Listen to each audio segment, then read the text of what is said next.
Hello foodies, কেমন আছেন সবাই? আজকে একটা নতুন রেসিপি নিয়ে এসেছি। এই রেসিপিটা আজকাল ভালোই ভাইরাল হয়েছে। কিভাবে অথেন্টিক উপায়ে মাংস সফট করে সহজে আফগানি কাবুলি পোলাও তৈরি করতে পারবেন তা দেখাবো আজ। আফগানি কাবুলি পোলাও সাধারণত ভেড়ার মাংস দিয়ে আফগানিস্তান বা পাকিস্তানে রান্না করা হয়। এছাড়া খাসির মাংস বা গরুর মাংস ব্যবহার করা যায়। মাংসের বড় বড় টুকরা ইউজ করা হয়। আমি আজকে গরুর মাংস ব্যবহার করছি। এবার আমি আফগানি কাবুলি পোলাও রান্নার জন্য স্পেশাল মশলাটা তৈরি করে দেখাচ্ছি। 1.5 টেবিল চামচ পরিমাণ গোটা জিরা নিয়েছি। 12 থেকে 14টা ছোটো এলাচ নিয়ে নিচ্ছি। মাত্র 4টি উপাদান দিয়ে এই মশলা তৈরি হয়ে যাবে। সাথে দিয়ে দিচ্ছি 2টা বড় এলাচ। এবার 3টি উপাদানকে একসাথে নিয়ে ব্লেন্ডার জারে নিয়ে ব্লেন্ড করে নিচ্ছি। মশলা 3টিকে টেলে নেওয়ার কোনো প্রয়োজন নেই, এভাবে আস্তই ব্লেন্ড করে নিব। এবার সাদা গোলমরিচ গুঁড়ো নিয়ে নিচ্ছি। যদি আপনাদের কাছে সাদা গোলমরিচ গুঁড়া করা না থাকে তাহলে সেক্ষেত্রে ব্লেন্ডারে আস্ত সাদা গোলমরিচ দিয়ে দিবেন। আমার কাছে গুঁড়া করা ছিল, এখান থেকে আমি 1/2 টেবিল চামচ পরিমাণ নিয়ে নিচ্ছি। এবার ভালো করে সবগুলো উপাদানগুলোকে একসঙ্গে মিক্স করে নিব। এই মশলাটাই হচ্ছে আফগানি কাবুলি পোলাওয়ের আসল মশলা। এই মশলার 3 ভাগের 2 ভাগ আমি মাংসে ইউজ করব, আর 1 ভাগ বাসমতি চাল রান্নার সময় তার পানিতে অ্যাড করব।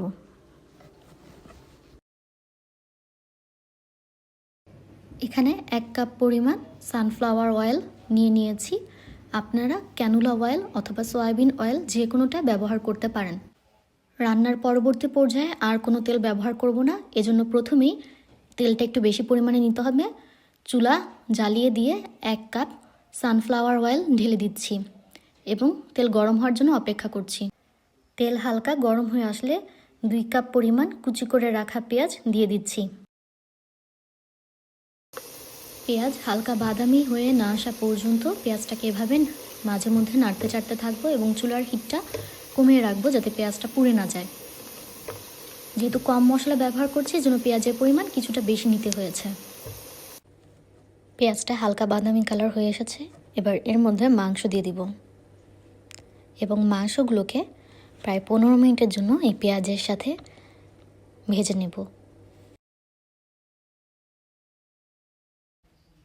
পেঁয়াজের সাথে মাংসটাকে ভালো করে ভুনে নিব 15 মিনিটের জন্য। পেঁয়াজটা যখন ক্যারামেলাইজড হয়ে গলে আসবে মাংসের গায়ে, তখন মাংসের স্বাদটা আরও বেশি মজাদার হয়ে উঠবে। মাংসের কালারটাও চেঞ্জ হয়ে আসবে, গোলাপি থেকে হালকা হয়ে আসবে কালারটা। একটি বাটিতে আধা চা চামচ রসুন বাটা নিয়ে নিচ্ছি। এবার 1/2 চা চামচ পরিমাণ আদা বাটা নিয়ে নিচ্ছি। তারপর 1 টেবিল চামচ লবণ নিয়ে নিচ্ছি। আপনারা আপনাদের স্বাদ মতো নিতে পারেন। এবার বাটিতে যে বাটা মশলাগুলো রেখেছিলাম এবং সাথে লবণ রেখেছিলাম তার পুরোটাই এই মাংসের মধ্যে দিয়ে দিচ্ছি। এই মশলাগুলো দেওয়া হলে তারপর আমি একটা স্পেশাল মশলা, যেটা আফগানি কাবুলি পোলাওয়ের মশলা, সেখান থেকে 3 ভাগের 2 ভাগ এখানে দিয়ে দিব। বাকি 1 ভাগ আমি বাসমতি চাল সিদ্ধ করার সময় ইউজ করব। এখানে 3 ভাগের 2 ভাগ আমি দিয়ে দিচ্ছি।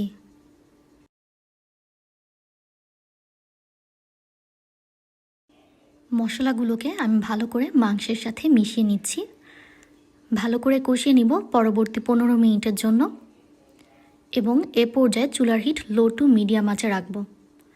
কোনোভাবেই চুলার হিট বাড়ানো যাবে না। হাই হিটে যদি মাংসটাকে এ পর্যায়ে ভাজতে থাকেন তাহলে মাংসটা শক্ত হয়ে যাবে এবং মাংসের স্বাদটা নষ্ট হয়ে আসবে। মূলত মশলার কাঁচা গন্ধ দূর করাই এই স্টেপের লক্ষ্য। এবার আমি এখানে 5 কাপ গরম পানি অ্যাড করে দিচ্ছি। কোনোভাবেই ঠান্ডা বা নর্মাল পানি অ্যাড করবেন না। তারপর মাংসটাকে আমি পানির সাথে মিশিয়ে নিচ্ছি। এবার চুলার আঁচ লো করে আমি 2 থেকে 2.5 ঘন্টার মতো স্লো হিটে রান্না করব এবং মাঝে মাঝে ঢাকনা তুলে একটু নেড়েচেড়ে দিব এবং খেয়াল রাখবো যাতে কোনোভাবেই মাংসটা নিচে তলায় পুড়ে না যায়। এখানে আমি একটু বেশি পানি ব্যবহার করেছি, প্রায় 5 কাপ পানির মতো, কারণ মাংস রান্নার পর মাংসের যে স্টক বা পানিটা রয়ে যাবে সেটাকে আমি বাসমতি চাল রান্নার সময় ইউজ করব। এজন্য পানির পরিমাণ এখানে খানিকটা বেশি রেখেছি।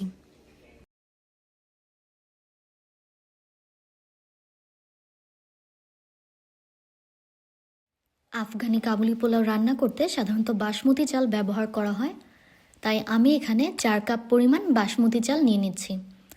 তারপর বাসমতি চালটাকে ভালো করে ধুয়ে 30 মিনিটের জন্য ভিজিয়ে রাখবো। বাসমতি চালটা কচলিয়ে ধুতে হয় না, আলতো হাতে ধুয়ে নেবেন যতক্ষণ না পর্যন্ত এই চাল থেকে পরিষ্কার পানি বের হয়। 30 মিনিট ভিজিয়ে রাখার পর পানিটা ঝরিয়ে নেবেন। ফিরে এলাম 2 ঘন্টা পর। দেখতেই পাচ্ছেন মাংসটা অনেক সুন্দরভাবে সিদ্ধ হয়ে গিয়েছে। এবার মাংসটাকে একটা আলাদা বাটিতে উঠিয়ে রাখবো। স্লো হিট কুকিং প্রসেসের জন্যই কিন্তু মাংসটা অনেক বেশি ফ্লেভারফুল হবে এবং নরম হয়ে আসবে। এই যে এখানে মাংসটাকে স্টক থেকে আলাদা করে ফেলেছি। স্টকটাকেও আলাদা করে ফেলেছি। এখানে আমি 5.5 কাপের একটু বেশি এবং 6 কাপের একটু কম পরিমাণে স্টক পেয়েছি। যেহেতু আমি চাল নিয়েছি 4 কাপ পরিমাণ, তাই আমি এখানে 8 কাপ পরিমাণ পানি ব্যবহার করব।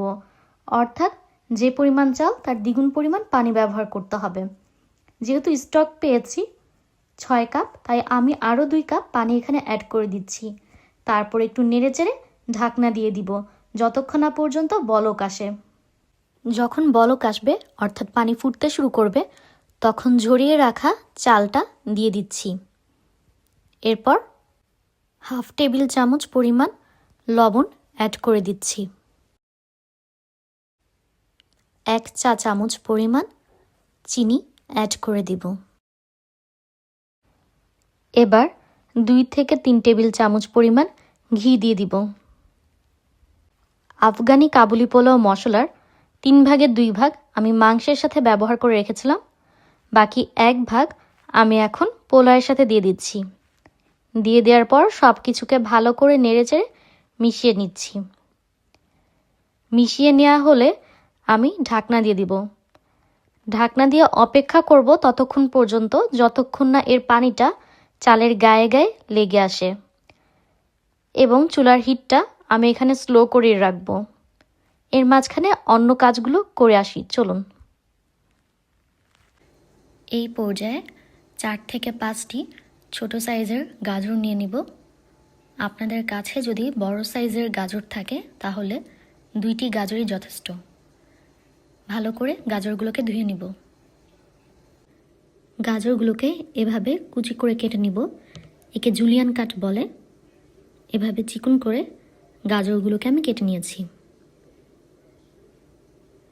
হাফ কাপ পরিমাণ সাদা কিশমিশ ব্যবহার করছি। এখানে যদি কালো কিশমিশ ব্যবহার করেন দেখতে আরও সুন্দর লাগবে। তারপরে একটা ফ্রাই প্যানে 2 টেবিল চামচ পরিমাণ ঘি নিয়ে নিচ্ছি। ঘিটাকে কিছুক্ষণ সময় দিব হালকা গরম হয়ে আসার জন্য।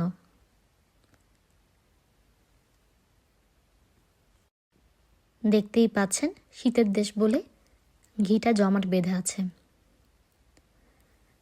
ঘি চুলায় দেওয়ার পর আমি একটু নেড়েচেড়ে দিব, চারপাশে ছড়িয়ে দিব যাতে সহজে ঘিটা গলে যায়।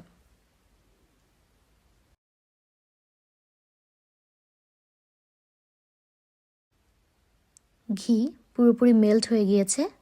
এবার এখানে আগে থেকে কেটে রাখা জুলিয়ান কাট করে রাখা গাজর কুচিগুলো দিয়ে দিচ্ছি। গাজর কুচিগুলো কিছুক্ষণ হালকা নেড়েচেড়ে নিব। তারপর এই গাজর কুচিতে প্রায় 1 থেকে 2 চা চামচ পরিমাণ চিনি দিয়ে দিব। গাজরগুলোকে 2 থেকে 3 মিনিট এভাবে ঘিতে ভেজে নিব চিনি সহ। 2 থেকে 3 মিনিট ভাজার পর গাজরের মধ্যে আমি আধা কাপ পরিমাণ কিশমিশ দিয়ে দিব। আপনারা চাইলে এখানে সাদা কিংবা কালো 2 রকমের কিশমিশ ব্যবহার করতে পারেন, অথবা শুধুমাত্র কালো অথবা শুধুমাত্র সাদা যে কোনোটা ব্যবহার করতে পারেন। কালো কিশমিশ ব্যবহার করলে এর লুকটা সুন্দর আসে এবং কালারফুল হয়। দেখুন পানিটা প্রায় বাসমতি চালের গায়ে গায়ে লেগে এসেছে এবং বাসমতি চালটা অনেকটাই সিদ্ধ হয়ে এসেছে। এ পর্যায়ে একটু নাড়াচাড়া দিয়ে নিব। এবার দমে বসানোর পালা। চুলার হিটটা এ পর্যায়ে একদম লো করে দিব এবং উঠিয়ে রাখা মাংসগুলো এবার বাসমতি চালের উপরে ছড়িয়ে দিব। যে গাজর এবং কিশমিশগুলো ঘিয়ে ভেজে রেখেছিলাম সেগুলো এখন মাংসের উপরে চারদিকে সমানভাবে দিয়ে দিচ্ছি। আপনারা যে পাতিলটা ইউজ করছেন সেটার তলা যদি পাতলা হয় তাহলে নিচে একটা কড়াই বা ফ্রাই প্যান দিয়ে নেবেন। আমি একটা মিডিয়াম সাইজের ফ্রাই প্যান এখানে নিয়ে নিয়েছি। তারপরে এই ফ্রাই প্যানটার উপরে পোলাওয়ের পাতিলটা বসিয়ে দিচ্ছি যাতে পোড়া না লেগে যায়। তারপর একটা পাতলা পরিষ্কার কাপড় নিয়ে নিব। আমি এখানে একটা ছোট টাওয়াল ব্যবহার করছি। এই টাওয়ালটা প্রথমে বিছিয়ে দিব, তার উপরে আমি পাতিলটার ঢাকনা দিয়ে দিব। তারপর উপরে এভাবে টাওয়ালের সব কর্নারগুলো দিয়ে দিব যাতে কোনোভাবে বাতাস না বেরিয়ে যায়। এরপর আগের ইউজ করা টাওয়ালের উপরে আরেকটা পরিষ্কার ছোট টাওয়াল দিয়ে দিচ্ছি এবং টাওয়ালটাকে চারদিক দিয়ে এভাবে ঠিক ফ্রাই প্যানটার উপরে টাক করে দেব যাতে টাওয়ালে কোনোভাবে আগুন না লাগে। 30 মিনিট সময় শেষ। এবার আমি একে একে এক একটা করে টাওয়াল উঠিয়ে নিচ্ছি। প্রথমে উপরের টাওয়ালটা উঠালাম, তারপরে ভিতরের টাওয়ালের ভাঁজ খুলে একটা লুসনি দিয়ে খুব সাবধানে ঢাকনাটা তুলে নিব। দেখুন আমার আফগানি কাবুলি পোলাও কিন্তু রেডি।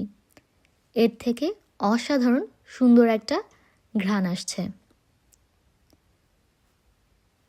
এবার চুলায় থাকতে থাকতেই আমি এই আফগানি কাবুলি পোলাওটাকে মিক্স করে ফেলব, মাংস আর গাজর যাতে সব দিকে ছড়িয়ে পড়ে।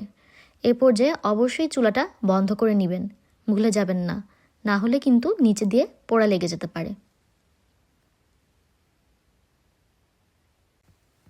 এবার পরিবেশনের পালা। একটা সার্ভিং ডিশে আমি আফগানি কাবুলি পোলাও ঢেলে নিচ্ছি। আফগানি কাবুলি পোলাওটা যে পাত্রে রান্না করবেন সে পাত্রে রেখে দিবেন না, চেষ্টা করবেন যত দ্রুত সম্ভব অন্য পাত্রে তুলে নিতে, না হলে পাত্রের যে একটা নিজস্ব হিট সেই হিট থেকে পোলাওটা পোড়া লেগে যেতে পারে, খেতে শক্ত হতে পারে। এজন্য তাড়াতাড়ি অন্য একটা ডিশে সার্ভ করে ফেলবেন। পোলাওটা কিন্তু খেতে একদমই ঝাল হয় না, তাই বাচ্চাদের খুবই ফেভারিট একটা ডিশ। এছাড়া করতেও খুব কম পরিমাণ মশলার প্রয়োজন হয়। তৈরি হয়ে গেল অথেন্টিক রেসিপিতে আফগানি কাবুলি পোলাও। এই পোলাওয়ের রেসিপিটা যদি আপনাদের কাছে ভালো লাগে তাহলে অবশ্যই আপনাদের ফ্রেন্ডস এবং ফ্যামিলি মেম্বারদের সাথে শেয়ার করবেন, তারা উপকৃত হবেন আশা করি। এবং আমার ভিডিওটা ভালো লাগলে অবশ্যই একটা লাইক করবেন। আল্লাহ হাফেজ, দেখা হবে পরের ভিডিওতে। সে পর্যন্ত সবাই ভালো থাকবেন এবং আপনাদের কাছে আমার একটা রিকোয়েস্ট, কেউ খাবার অপচয় করবেন না।